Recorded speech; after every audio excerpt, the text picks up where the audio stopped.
Bonjour à tous, c'est Jérémy. On va parler de la méditation et des pensées. Alors peut-être que si vous méditez depuis un moment, vous avez vécu quelques instants merveilleux, les premières pratiques, et puis tout doucement, ça s'est posé comme une difficulté. La méditation est devenue de plus en plus ardue, l'agitation de plus en plus présente, et maintenant c'est un enfer que de méditer. Ce processus est tout à fait normal, puisque lorsque l'on pratique au départ, on est assez innocent et certaines énergies vont pouvoir se manifester. Puis au fur et à mesure, l'individu va reprendre le dessus, va vouloir maîtriser ses forces et du coup va vous faire chuter, tout simplement.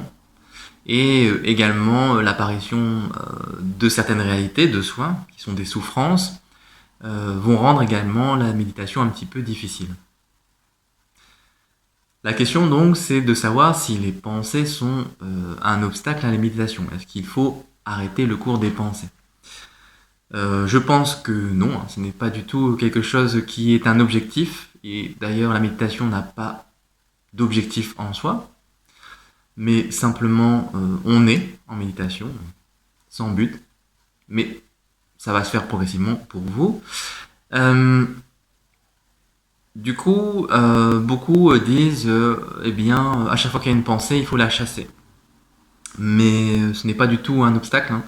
La pensée est une énergie, une expression de soi, en tout cas des forces en soi, et elle n'a pas besoin d'être occultée.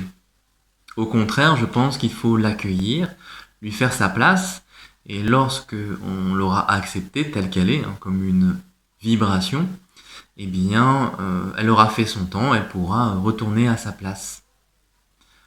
Par contre, si on essaye de la retenir, de la contenir par la volonté, en fait, finalement, c'est toujours l'ego qui parle, eh bien, elle va peut-être être persistante et puis revenir nous hanter, ou alors se transformer en une autre gêne. Par exemple, on a envie de se gratter, puis après on pense à ses courses, et puis ensuite on a mal aux fesses, etc.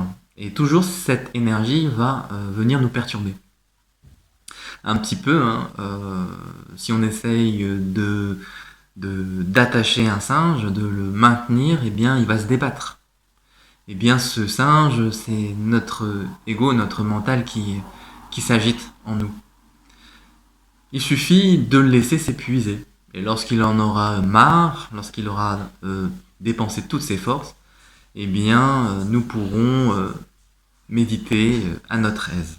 Mais en attendant, il doit laisser ses énergies s'épuiser. De ce fait, hein, le fait de penser doit être considéré comme simplement le fait de penser. De même que si vous avez des sensations auditives ou visuelles, ce sont simplement des sensations auditives ou visuelles.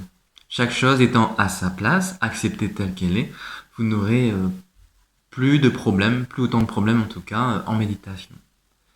Je vous conseille donc de ne pas essayer d'empêcher vos pensées de venir, notamment lorsque vous êtes agité, mais au contraire de les laisser s'exprimer, et peut-être même de parler à voix haute, hein, si vous êtes tranquille, pour laisser sortir cette énergie, cette émotion, et même peut-être bouger, hein, faire des gestes, de manière à rentrer dans une simplicité de l'énergie, directe, prononcée à travers des mots ou à travers des gestes, et sans faire intervenir la maîtrise habituelle de l'individu.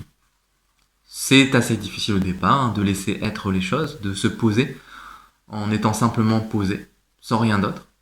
Mais la pratique va vous aider, la régularité notamment, pas la quantité seulement, mais surtout la qualité, même si c'est quelques minutes, quelques secondes. Eh bien, posez-vous complètement, simplement en présence de vous-même, avec vos pensées, avec vos émotions, et avec votre corps surtout. Voilà pour aujourd'hui. Je vous souhaite une bonne pratique et je vous dis à très bientôt.